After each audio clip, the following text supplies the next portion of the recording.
Hundreds of thousands of immigrants face possible deportation from the Dominican Republic Thursday after a deadline to register for legal status passed.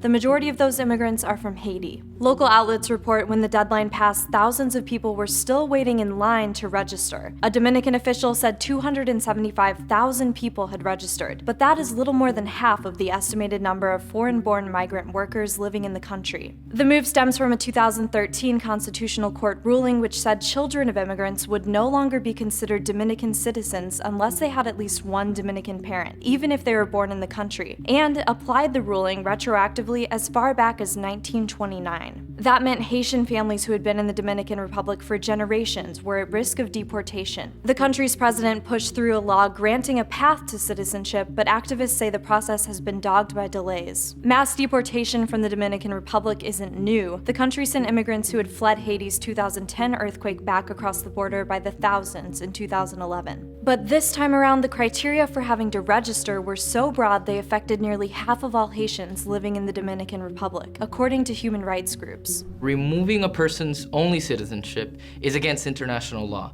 The Dominican government has defended the deportation, calling it necessary and saying it would be orderly and humane. And after the 2013 court ruling, the country's then ambassador to the US wrote several opinion pieces attacking claims the Haitians would become stateless, saying they would be considered citizens under Haiti's constitution. But activists claim the move wouldn't be nearly as orderly and fair as the Dominican government says, and that people in the Dominican Republic could be swept up into the immigration system for simply being perceived as Haitian. This law will affect people, Dominicans of Haitian descent, or who can just be picked up because they have a Haitian-sounding name, or because they look Haitian or Black.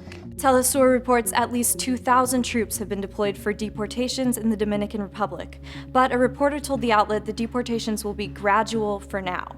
For Newsy, I'm Kate Grumke.